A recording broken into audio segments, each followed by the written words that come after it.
Okay, that worked.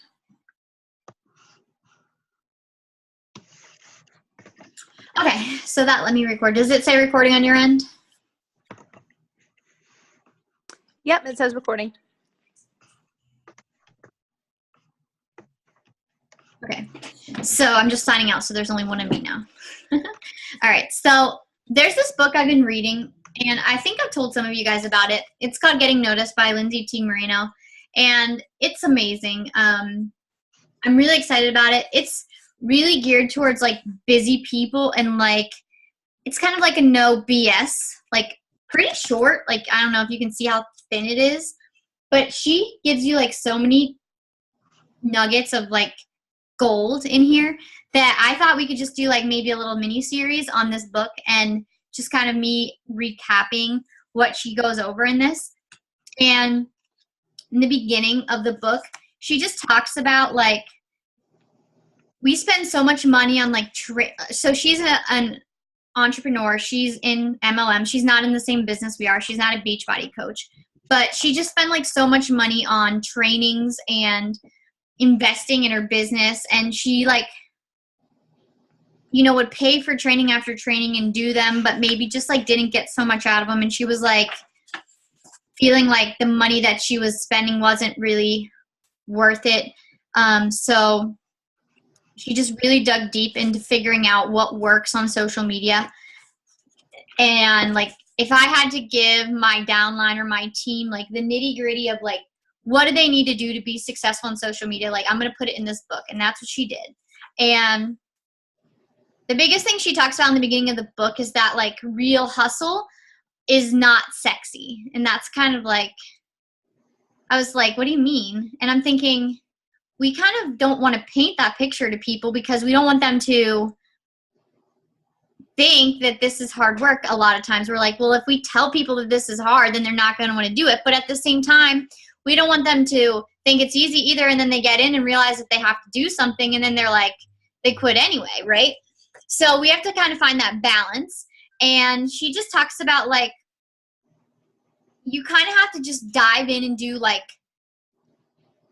tons and tons and tons of work on the front end, and then you'll be able to like reap the rewards on the back end.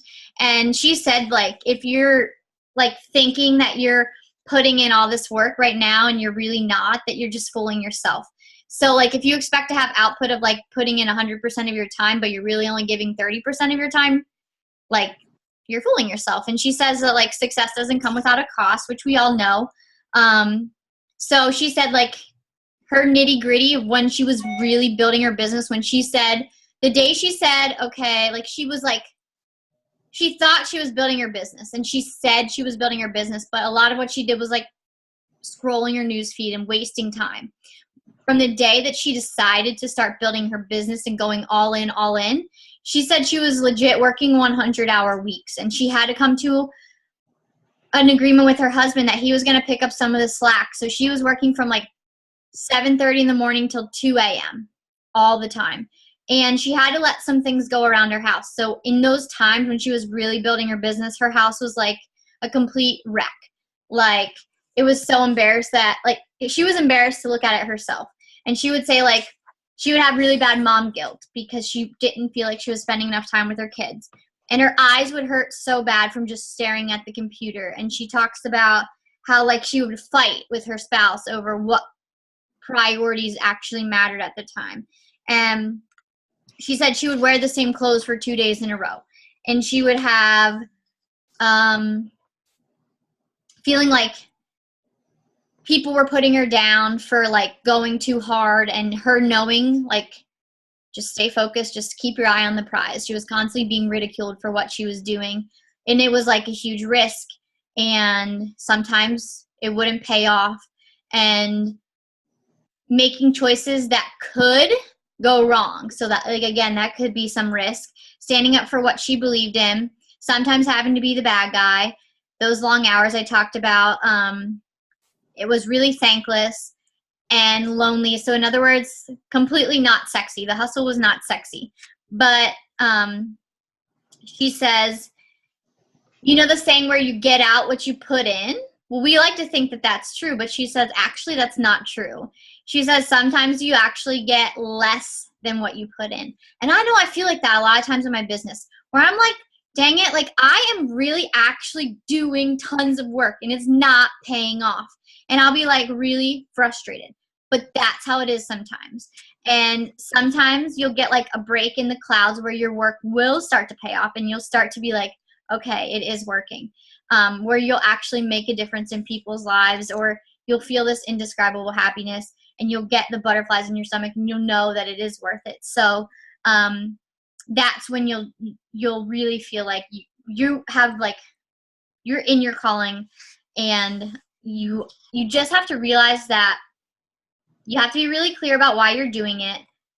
You have to know what derails you. So like eliminate distractions. And then you have to be honest about the amount of work that you are willing to put in, and then just go do the work. That's literally it. So you can't make excuses. You can't wait for someone else to motivate you. You can't blame other people for your lack of growth, which I think we're all like guilty of. Or we'll like look at somebody else that's growing faster and we'll start making excuses as to like why she's growing and why we're not and why we can't. But at the end of the day, those are excuses because we all have it. So stop telling yourself lies that you're going to be able to have this like perfect balanced life and you're going to grind out like this award-winning business in balance, because it's just not true. Like it's not going to be balanced while you're building. So you're going to literally be busting your butt every day, and then your return on investment is not going to be equal in the beginning until you build this. So she talks about you need to sit down and answer these questions. So at some point, sit down and do this. You need to know why you're running this business. I'm running this business because right now, this is where you got to be honest with yourself. I'm giving blank percent of real, solid, uninterrupted effort to my business. I want to be giving blank percent. So ask yourself, how much percent are you giving right now, and how much do you actually want to be giving? And then in order to make those two numbers match, what do you need to do? Think about that. And then go do what needs to be done to make those two numbers match.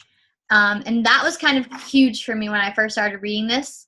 I was like, wow, all I need to do is align those two numbers, and I should have like an epiphany.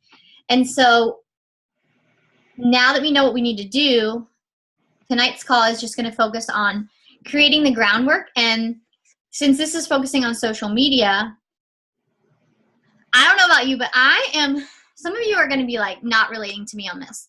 I'm not a big prep person. I'm kind of a fly by the seat of my pants, just wing it kind of girl. And those of you that are more like organized and enjoy like prepping your meals for the week, or if you have kids, maybe you lay out their clothes the night before, and it would probably make my life a lot easier in the mornings if I did that. Even meal prepping, like with me being home during the day, it's real easy for me not to meal prep because I can just prepare my meals. It would probably make it a lot easier to stay on track if I did do that like every meal. But again, I like to fly by the seat of my pants. I tend to do the same thing on social media. I don't prepare what I'm going to post. She says that is wrong. She says when it comes to creating the best content on your pages, no matter what your social media is, preparation is what gives your post magic. And I was like, oh, like I don't like to prepare. Like I don't want to do this. But she says like literally that is huge. So before you start like just haphazardly posting for like the world to see, you really have to prepare. And if you are one of those people that is just like, I'm the shortest distance between 2 points kind of girl, this is frustrating for you. So this is frustrating for me. In my head, like preparation just makes tasks take longer. I'm just tell me what I need to do and I'll do it. So when you tell me to like spend my time like planning and crafting posts, like I just can only see like all these things I need to get done, and that's frustrating to me. So like I'm like, no thank you, just let me post and I'll post. But she's here talking me through like, no, that is wrong. And she talks me through like why this is so important, and it actually makes perfect sense. So she says she wants me to consider asking myself some questions that are actually kind of hard to answer. And she says these are actually going to take some time and introspect. and make me really consider what I want out of my business. And these things, if you start thinking about them, are going to make your business more cohesive. So if you do this prep work, you're going to actually start getting more post views, more post likes, more post interaction, and it's going to be more purposeful than just like throwing up content and hoping that somebody likes it, hoping that somebody like gets it, hoping that somebody interacts with it.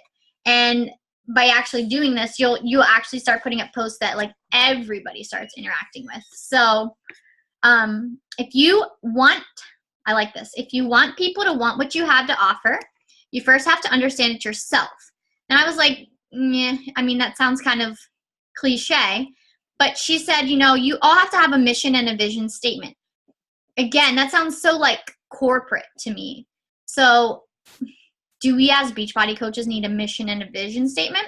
She says yes, no matter like the size of your company, whether you are Coca-Cola or whether you have this small home business, you literally need to have a mission and a vision statement.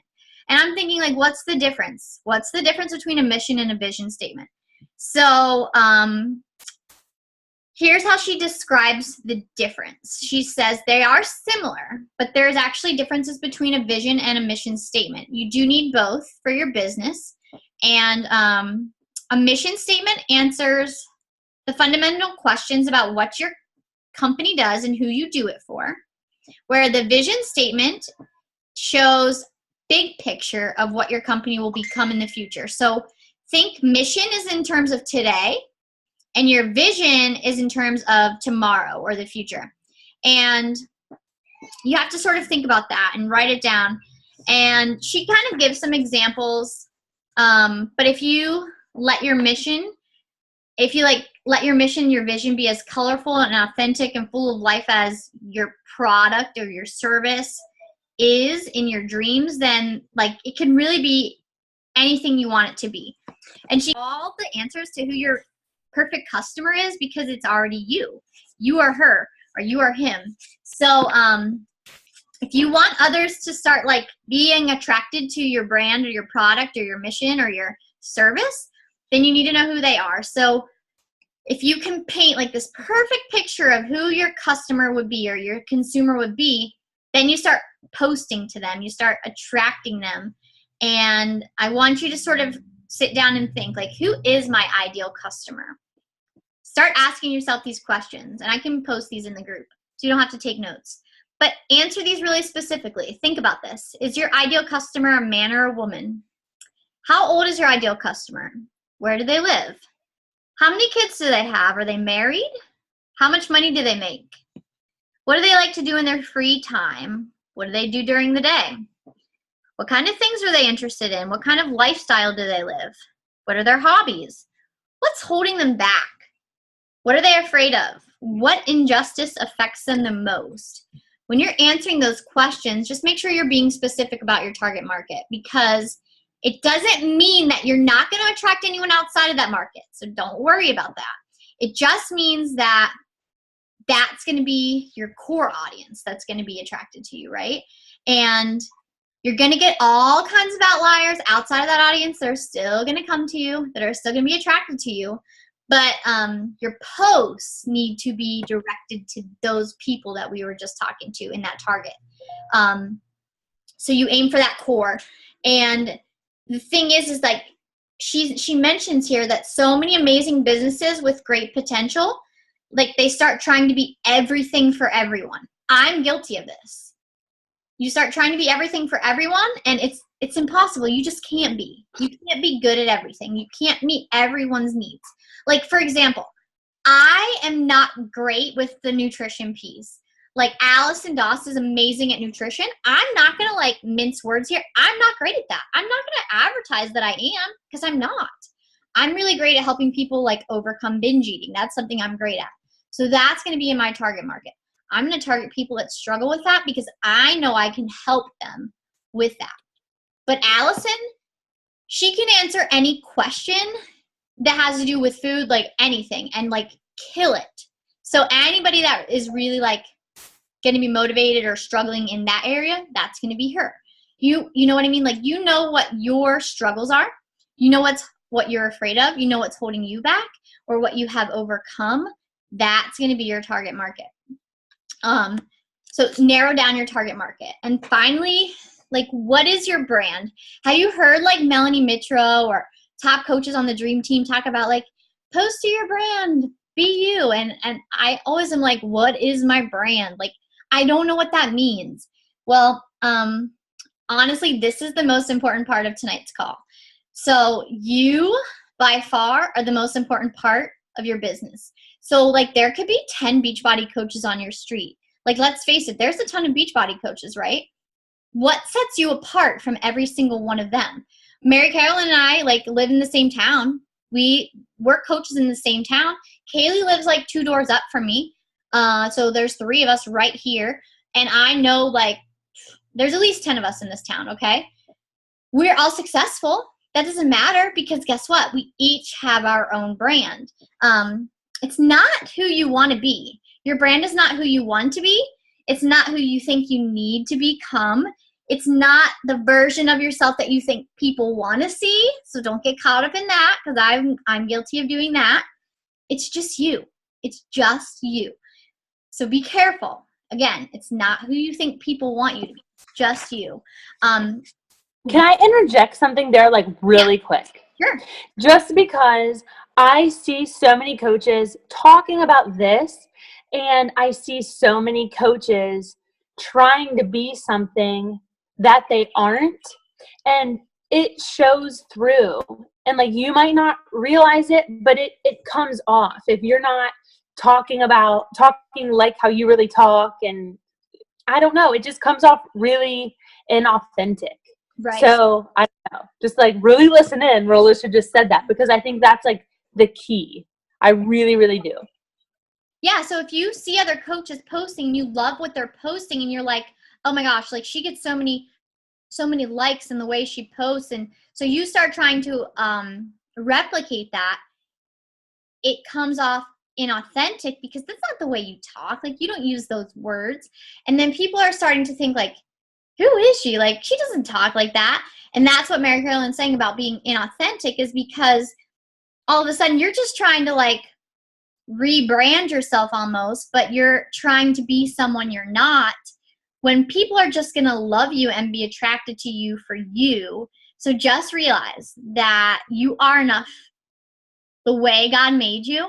The things that you love and, like, honestly, the like weird quirks about yourself are probably the things that are going to make people love you the most. So things that, like, I don't know, literally list the things that make you weird. Like, those are the really cool things that are going to draw people to you.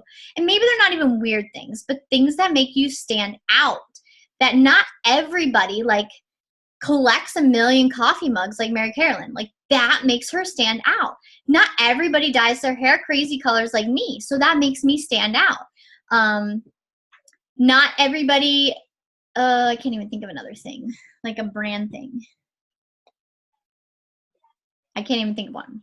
Give me another one. Like, some people's personalities are more serious, where some people's personalities are like goofy and silly. Like, if I tried to like give like okay, here's a really good example. If I tried to like post a picture of me being like a badass, like Alicia, sometime, like, she posted a picture, was it yesterday? My days were running together. It was a professional picture from Orlando where she's like looking in the mirror, like she looks like fierce as hell. But if I tried to like even take that picture, like, I'm laughing just thinking about it, because that's not me. Like, you want to be you and your pictures and your posts. Does that make sense? Yeah, absolutely. I totally get it. Or like, if you're trying to be humorous, and I mean, of course we can all be funny sometimes, but like, if you're like trying to come off as a comedian, like Jackson, my son, is all the time, that's not me. I can't put that on and it's going to come through. Exactly. So perfect. I think we nailed that point home. So, and you're probably not believing me right now, or you're probably questioning me, and that's okay.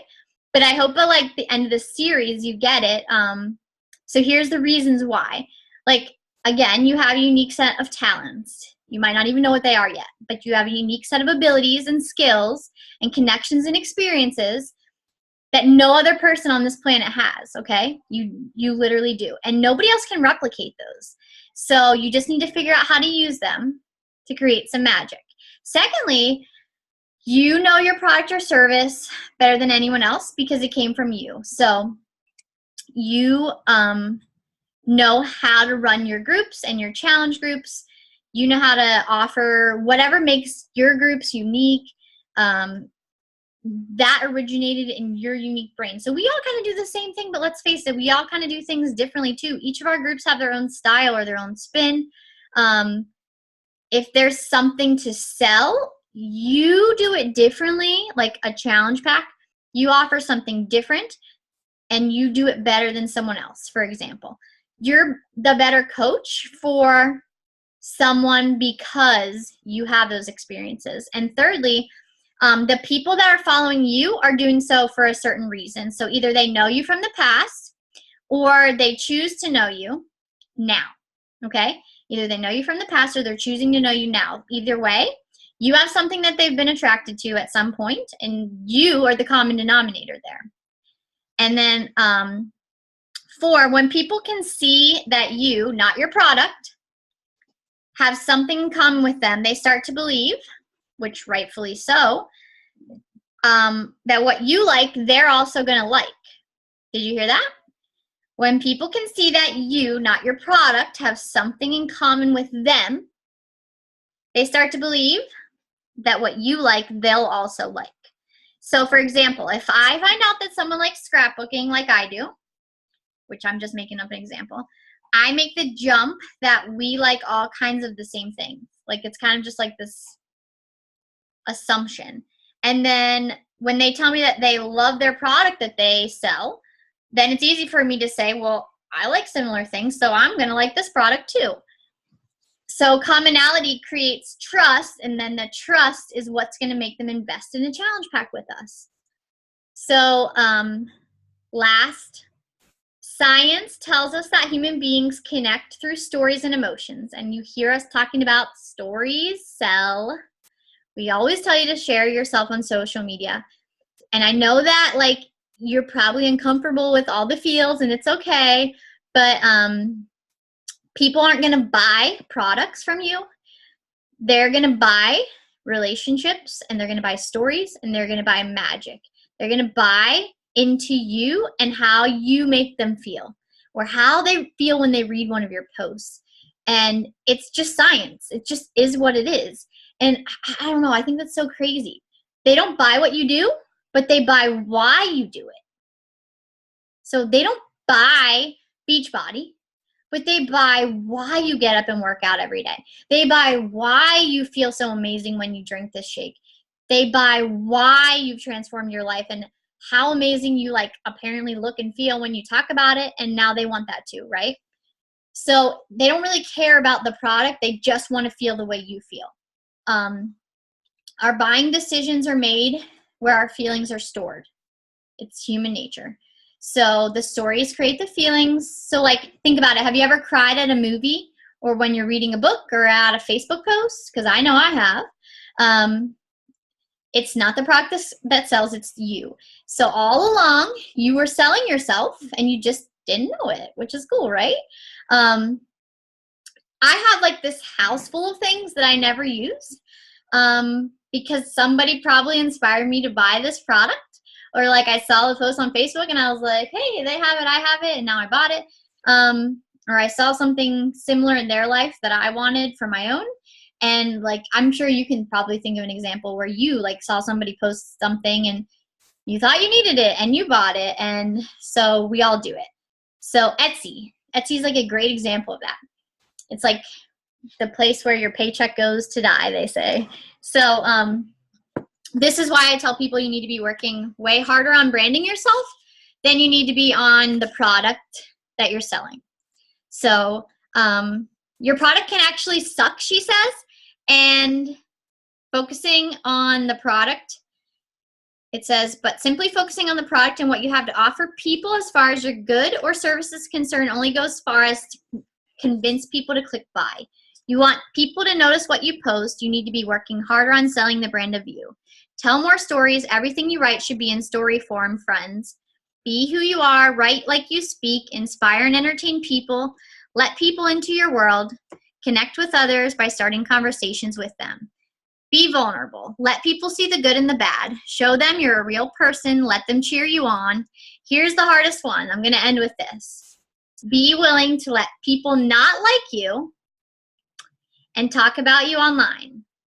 Be willing to let them rip apart the thing you've put so much of your heart, soul, time, and energy into creating, and let them do it because it's worth it. Hashtag haters gonna hate. So that like really hit me when I was reading this today. I was like, holy crap. I've had a rough few days, and people talk about what I wrote online the other day in a post that I literally like poured my heart into, and it's okay because it was me. It was my heart. I poured it out on my sleeve. Some people like loved it and related to it, and other people misunderstood it. But at the end of the day, it was me, and it was what I was feeling right then and there. And I have to be okay with that. So that takes vulnerability at times, and the people that read it wrong, they're just not my people, right? I have to be okay with that. So I hope that tonight's talk like inspires you to just get more comfortable with targeting your people. Figure out who your people are, and I'll go back and write down that list of how to figure out who your customers should be, and then really like take time to talk to them in your post. Don't just haphazardly post. Like I told you last week in my call, we're getting away from like saying post 3 to 5 times a day. Just get your posts up, just do it.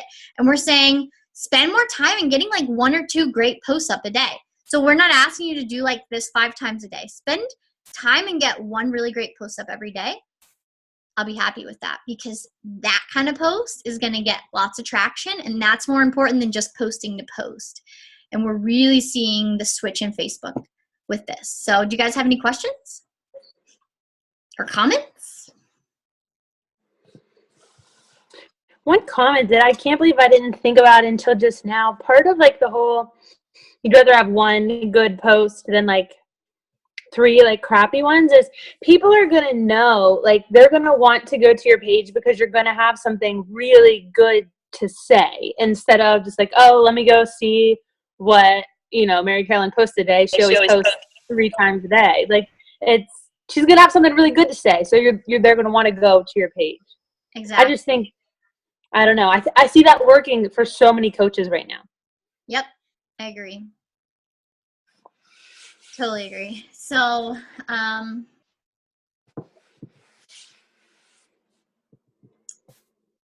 it says here that there isn't a person on the planet that can't replicate what you guys are about to do. It's just up to you to actually go do it. So, if you want your stuff to be noticed, it has to be authentic. It has to be you. And we all can do this. We can. We all can be like killer social media people. We all can, this woman that wrote this book, like I forget what her crazy story is, but she grew her following on social media like leaps and bounds in like a few months. It was insane. So like she's not just a random person. And I definitely think it'll be worth following her advice. So yeah, I'll record this, or I'll post this recording, and I'll put up those couple talking points. And thanks for hopping on, guys. Thank you. Have a good night. Thank you. Thanks. Thanks. Bye.